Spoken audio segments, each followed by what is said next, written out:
Hey guys, it's Doug Vinyl again. And is, of course, Genesis.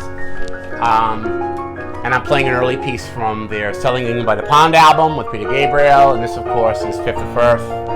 Amazing piano. Just really cool stuff. So, we're going to do Genesis today. So, I thought I'd open up with a little Fifth of Firth, early Genesis album.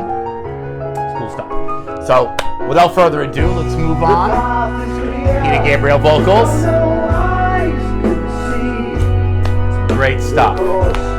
So let's, without further ado, move on and cover some Genesis. That was my new turntable too. I have a new needle. I have a Benz Micro moving coil cartridge, which is just really amazing. It's like the lightens up the day if you're into turntable moving coil cartridge is pretty cool. So, but before I start, let's talk about subscriptions. I hope people would subscribe to the channel and get some input. I'd like to see some more additions to different people, their attitudes and ideas about what to do for future shows. I have some ideas, but I'd like to hear some input. Maybe have some featured people with me, and maybe have other people talk about different music. It'd be kind of fun, like a conversation, and get us all involved and make it more of a community event. All right, shout out to Max J. Again, Max J Records in Fairhaven. Of course, he has a lot of these albums. So let's start off with Genesis. Now, what I'm going to do with this is that this is an interesting band for me personally because I just recently seen them in December. They were really cool. It was cool to see Phil Collins probably for the last time. He didn't play drums because of his various arthritic condition that he has. His son played, who was really good, by the way. But he sang pretty well. So it was good to see them, but a little sad in a way, kind of a bittersweet. So it was cool to see them in December. But let's start off with how I'm going to break this up. Genesis has a long career.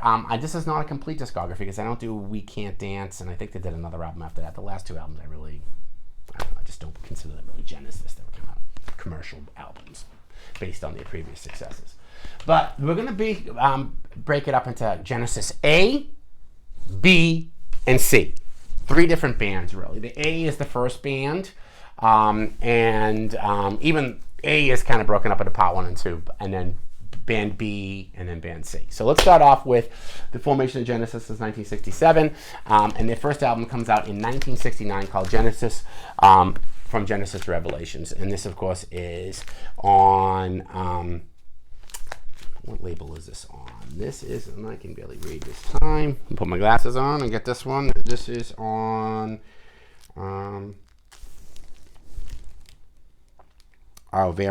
this is a different label. It was originally on Charisma in England.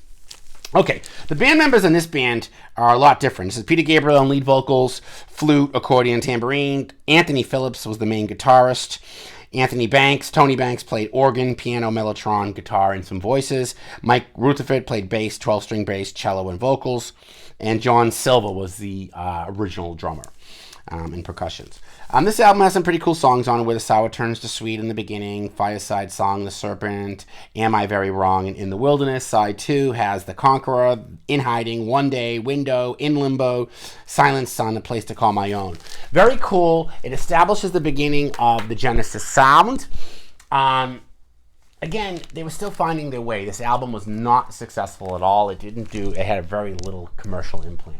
So the band kind of was discouraged by the release of this album, did very little touring, and they formed again in 1970 to form an album called Trespass. Now the band member changed a little bit. On this particular album, this is John Mayhew, I believe. Yes, it is. John Mayhew plays drums on this one, where Chris Stewart was the original drummer. This album's a little bit tighter. It's getting more of a better sound. As you can see, the complexity of it, pretty cool.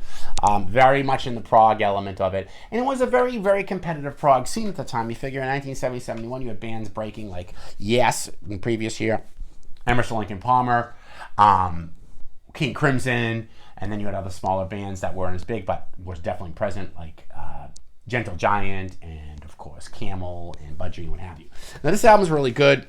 And this lineup, again, is Peter Gabriel, Tony Phillips, Tony Banks, Mike Rutherford, and John Mayhew on drums.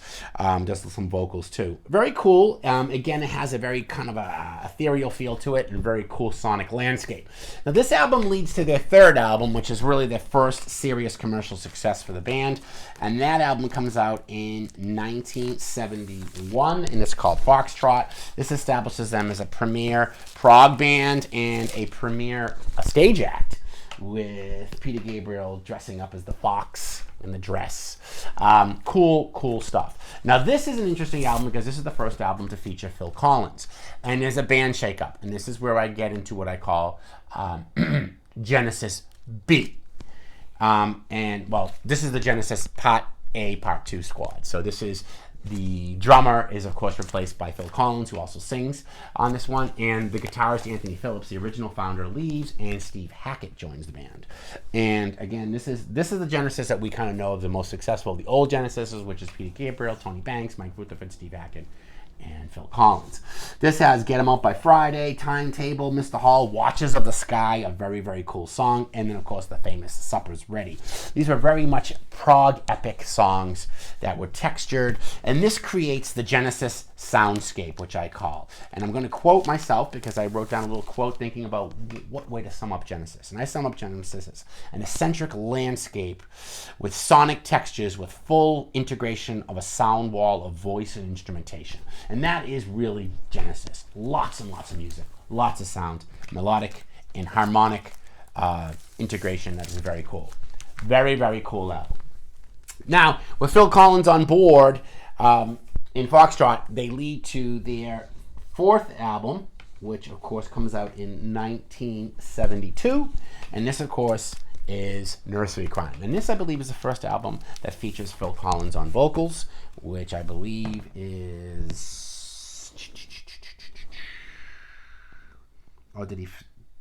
Yeah, Phil Collins plays some voices on this one. This one has The Musical Box, which is, of course, a big hit. Return of the Giant Hogweed, Harlequin, The Fountains of Salmac, Seven Stones, Harold the Barrel, and For Absent Friends. And again, it had a very peculiar and eccentric appeal to it. You can see the imagery on the album. Very, very cool, as you can see there. Very, very cool stuff. Again, a very amazing album. Again, this is... probably leads to what I would consider the apex of the Genesis A band members with Peter Gabriel in it, and that would be, of course, Selling England by the Pound, which comes out in 1973, which I opened up with. And this has Dancing with the Moonlight Night, I Know What I Like, In Your Wardrobe, Fifth to Firth, and More, Fool Me, which is, of course, this is the first song that Phil Collins actually starts to sing a little bit on. Side 2, Battle of Epping Forest, After the Ordeal, The Cinema Show, and Isle of Plenty. And again, this is the same lineup: Phil Collins, Mike Rutherford, Steve Hackett, Tony Banks, and Peter Gabriel. Again, this album is pretty well received. Started to get the reputation of being an amazing live act, a great prog, one of the great prog giants. Now that leads to their big and final album, Peter Gabriel, which is Lamb Lies Down on Broadway, which comes out in 1974. And this album is a concept album, very, very cool. Lots of cool stuff, a story laid out by pretty much Peter Gabriel and the same light as Tommy and Quadrophenia. Very cool stuff. Now, this obviously showed fissures in the band because after this album, Peter Gabriel leaves the band in late 74, early 75 when they're touring, and decides to go on his own and do his own thing. So that left the band in a kind of a quagmire of what to do. This album was fairly successful too, so it was where were we going to go from here? So without a frontman or singer, they decided in 75 to reform the band, and they came out with an album in 1976 called Trick of the Tail, which featured Steve Hackett on guitar, Mike Rutherford on bass and guitars, Tony Banks, and Phil Collins on drums and lead vocals.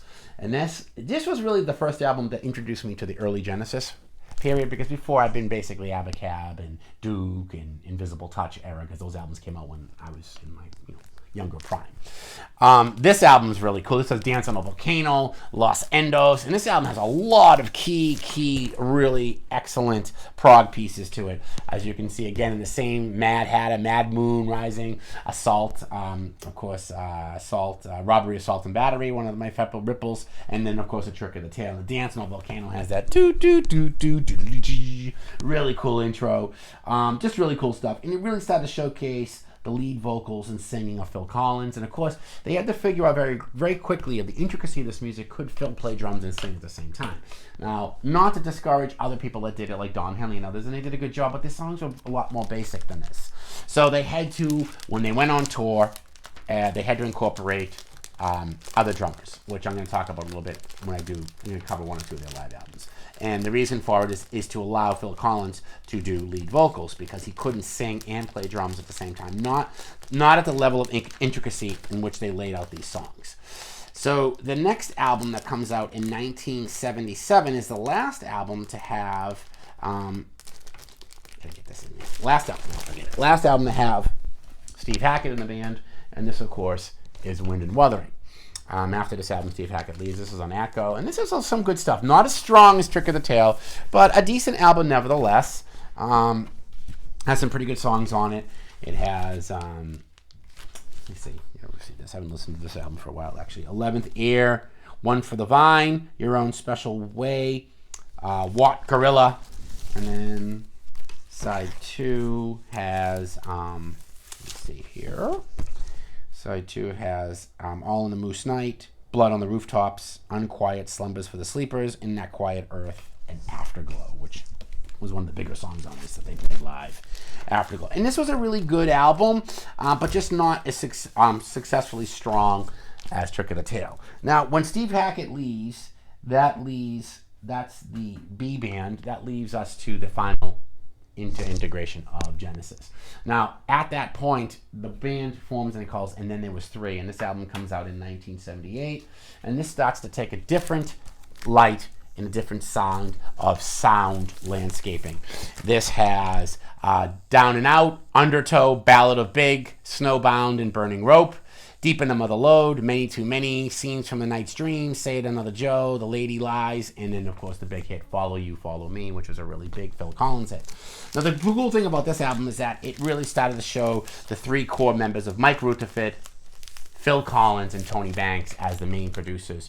The last two founding members, Tony Banks and Mike Rutherford, in Genesis. And this, of course, took a different sound because now we started to look at Genesis as a more of a dive into the more popular sound when we lead into Duke, which comes out in 1980, I believe. This is 1980, and this, of course, has the famous song Misunderstanding, and what else is on this? This has got Behind the Lines, Duchess, which is really good, Man of Our Times, Misunderstanding, Turn It On Again, which is on side 2, Alone Tonight, and Please Don't Ask Me, and Duke's Travel and Duke's End. Still having some of the prog elements to it, but just has definitely more featured of Phil Collins on lead vocals. Again, in the studio, they can break up the workload of drumming and singing. It's easier to do. That leads to their first big album, one of the first albums I ever got at Genesis, and that, of course, is the 1981 version, which made them a big commercial success, was, of course, Abacab. And this, of course, has the hit song Abacab on it. It also has, features the Earth, Wind, and Fire horn line, and the song No Reply at All, which was a big hit, Man on the Corner, which was a nice quiet hit, Dodo, Lurker, Who Done It, Another Record, and Keep It Dark. Very, very cool. Great album, and this really features the elements of the three-man band of Genesis, as you can see right here. Really, really cool photo of Phil Collins, Mike Rutherford, and Tony Banks. This album is really very well received, and this really propels them into what I would consider stardom, and especially Phil Collins, because his solo career takes off after this too, and I will cover that later in Phil Collins' 3 major solo albums. He did a couple more, but the 3 major ones, No Reply at All, and various other ones too. Cool album, 1981, and then in between the 2 years between this album and Genesis, the self-named album, Phil Collins, like I said previously mentioned, does his solo work, and that leads to this album, which comes out in 1983, I believe. I'm pretty sure this is 83 or 84, but I'm going to say 83. And this is produced by Hugh Pagam, and this is 1983. I was correct. This has Mama on it. Really cool song. Illegal Alien, That's All. Big hit. Taking It All Too Hard. Home by the Sea, another big hit. Just a Job to Do. Second Home by the Sea. Silver Rainbow, and it's going to get better. A very cool album, but it's definitely treading more and more onto the pop scene of Genesis at this time. Still having some prog elements to it. Because their last album that I cover, Invisible Touch, still has a prog element in the song Domino, which I'm going to do next. And again, Phil Collins, in between these albums, there's more years in between because he's doing solo work, and even Mike and the Mechanics is formed, and Mike Rutherford, does some solo work too. Tony Banks is doing some work too. And that leads to the 1986 release, which was very big, of Invisible Touch. This had a boatload of hits on it. Probably one of the biggest albums. Commercial success as Invisible Touch, Tonight, Tonight, Tonight, Land of Confusion, In Too Deep. All four of those were biggie radio hits. Anything She Does was good. And then there was the harking back to the prog days of Domino, part 1 in the Glow of the Night, and part 2, The Last Domino, then Throwing It All Away, and then an instrumental piece calling The Brazilian. Again, a lot of major hits on this, and this was a very, very big album, Invisible Touch. And this came out, as I said, 1986. Am I correct? Yeah, 1986. My memory serves me well. So that's what I'm going to cover for Genesis. I'm going to talk a little bit about their live albums. They had another album, We Can't Dance, which is okay. It wasn't commercially successful. It became kind of a Phil Collins kind of album kind of thing. But I'm going to talk a little about their live album in 1976, 77, Seconds Out. This features two of my favorite drummers, Chester Thompson on drums, of course, who came from various jazz fusion bands, and of course, the amazing Mr. Bill Bruford from Yes and King Crimson. This features a lot of the early Genesis hits, and they're able to play them well because they have two drummers on stage, where Phil is able to play drums and then balance the workload off with either Bill Bruford or Chester Thompson, whoever went on tour with them at the time. This is various live recordings. And then the other live album I have is Three Sides Live, which is really cool, and it features 3 live sides, basically the Abacab and Duke tour, and the third side features some new stuff like Paper Late. You might recall Me and Virgil, Evidence of Autumn, and Open Dawn. And this, I believe, comes out in 1984, 85, I think. Let me see. Get that one. Is correct. Oh, sorry, 82. So this came out right after the Abacab. So this is predominantly Abacab and Duke, like I said. Cool stuff. Very, very cool stuff. And really, really good music. Three Sides Live. Again, I don't usually do live albums. I usually do discographies.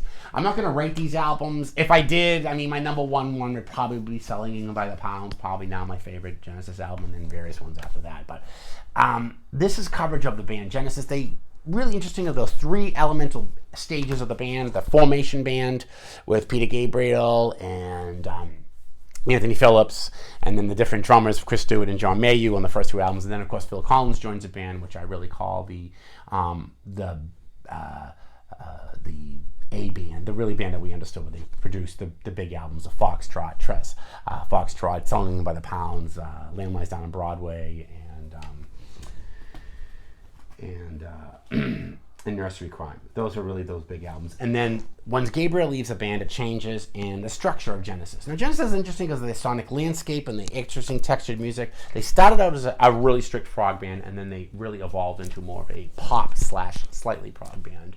Very instrumentals, and their music was really great. And of course, their commercial success really helped a lot because they became a very, very successful band in the 1980s. Well, that's Genesis for you. I hope you guys have any questions or anything you have any comments. Please send them in the section. Love to talk to you about it.